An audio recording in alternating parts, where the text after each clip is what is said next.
pra gente. E como será que os pais estão lidando com essa fase de ser um pouco professor, colocar rotina de estudo em casa, hein? A Rafaela Chuinca conversou com duas famílias para saber como tem sido este desafio. Esse tempo de isolamento tem feito os pais se adaptarem, até porque não é férias. E a Aline, mãe da Alice, de 5 anos, tem procurado manter uma rotina de estudo por aqui. Ainda mais porque a fase escolar da pequena é bem a alfabetização.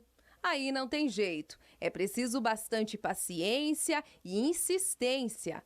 O jeito é pedir até um auxílio dos professores da escola. E olha que tem dado muito certo. A gente tem uma boa comunicação com a escola, temos conseguido sempre estar conversando, tanto eu quanto os outros pais da turma dela. Eu sei que a gente que tem havido esse diálogo e a gente tem conseguido manter uma rotina de estudos todos os dias. Não substitui da escola, claro, né? Mas tem mantido as crianças no ritmo que elas já vinham levando, né? Dentro daquilo que elas estavam aprendendo. Então, todos os dias a gente busca aqui com a Alice fazer atividades. A gente tem conversado bastante com a professora manda um cronograma, ó, dá para trabalhar isso, dá para trabalhar aquilo, encaminha livros digitais, livros de literatura infantil. Então, temos trabalhado família silábica, números, tudo para que a criança continue, né, nesse processo de aprendizagem sem ficar só na televisão ou só nas brincadeiras, né? Até as brincadeiras a gente tem procurado aqui em casa fazer brincadeiras mais lúdicas. Na família do Carlos e da Adele, a dificuldade tem sido mesmo a falta do contato social. A rotina de estudo, eles estão conseguindo lidar super bem, tirando de letra mesmo, já que por ali isso já era uma prática que acontecia antes mesmo da quarentena. Bom, para nós, a rotina de estudos das crianças praticamente não mudou, porque nós já vínhamos com essa rotina bem estabelecida há pelo menos 2 anos. Então, após o café da manhã, naturalmente as crianças já retiram a mesa, fazem a higiene e já se encaminham para o momento dos estudos teóricos. O ponto mais difícil é a privação do convívio social, que tem sido difícil para nós e para todas as crianças, sendo que essa é uma das partes mais importantes da integração do conteúdo, daquilo que foi visto na parte teórica, a possibilidade de ver na prática no convívio social. Por exemplo, os estudos de matemática durante as compras no supermercado, educação financeira, outras questões que eles acompanhavam com o pai no trabalho. Infelizmente, essas questões são os maiores prejuízos e dificuldades que nós estamos enfrentando nesse momento.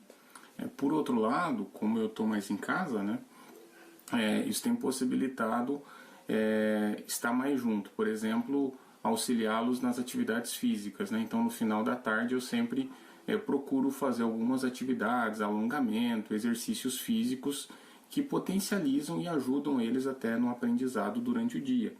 E, além disso, uma das coisas que a gente já tinha por prática e tem sido ainda maior, com mais intensidade nesse tempo, é a prática de contar histórias. Então, sempre na hora do almoço, eu vinha para casa, contava histórias para eles e agora isso tem aumentado ainda mais a intensidade, né? Então, tanto na hora do almoço como à noite, a gente tem mais esse tempo que possibilita esse convívio em família e facilita, né, na administração das crianças aí.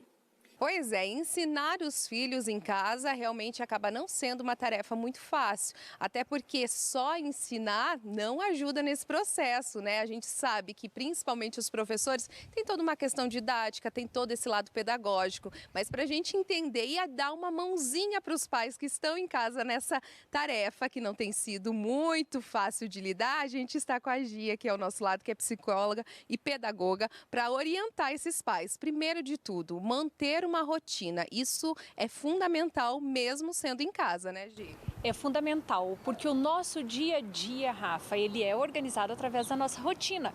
Nós temos o horário para sair para o trabalho, para retornar, vir para o almoço, levar as crianças para a escola. É assim que a gente faz com que o dia renda, né? E do mesmo jeito a gente tem que manter essa rotina, essa organização dentro de casa. Senão você não sabe se você trabalha, se você cuida dos afazeres da casa, da criança, e quando você vê o dia terminou e não foi feito nada. Para a criança, principalmente fundamental que tenha, porque a hora que tiver esse retorno escolar, para ela entender que é preciso ter regras também, né? Exatamente, para a criança não perder o costume.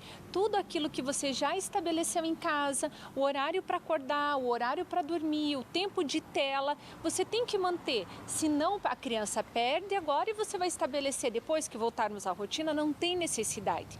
Então você tem que manter agora. E a criança sozinha, ela não se organiza. Você tem que organizar o tempo para ela, até aquele tempo de não fazer nada. Senão a criança fica o tempo todo atrás de você. E agora, mãe, o que eu faço? E agora, pai, o que eu faço? Não posso sair, não tem nada para fazer, então tem a necessidade de organizar o dia da criança mesmo dentro, né, desta quarentena. Até por isso muitos pais estão em casa, mas estão ainda com a rotina de trabalho, né, o home office. Como que também a gente consegue organizar isso para que de fato, né, um não acabe tumultuando a vida do outro, o espaço do outro, Gi? O pai e a mãe têm que organizar o dia deles colocando ali o período que eles precisam estar no trabalho. O legal se conseguir manter a criança que estuda de manhã o pedagógico de manhã, a criança à tarde o pedagógico à tarde. Nem todo mundo vai conseguir porque acaba coincidindo aí com o período do trabalho. Mas a partir do momento que os pais organizam o dia deles, colocando ali os afazeres da casa, o almoço, a janta, essa questão aí de limpar tudo, roupa, que às vezes antes não tinha, né, Rafa? Organizando o trabalho, o pai vai conseguir ver qual o melhor horário para inserir esse pedagógico. E a gente não está falando aí de 4 horas como é na escola. Estamos falando de 40 minutos, 1 hora. Que a criança realmente vai precisar dessa atenção porque sozinha a criança não consegue. Mas é fundamental que continue mantendo toda essa rotina, as leituras e tudo mais, porque assim, a gente não sabe por quanto tempo isso deve ocorrer, mas a hora que retornar aí os estudos, para a criança também não achar que esse momento era férias, né? Era férias, e é muito importante, sabe por quê, Rafa?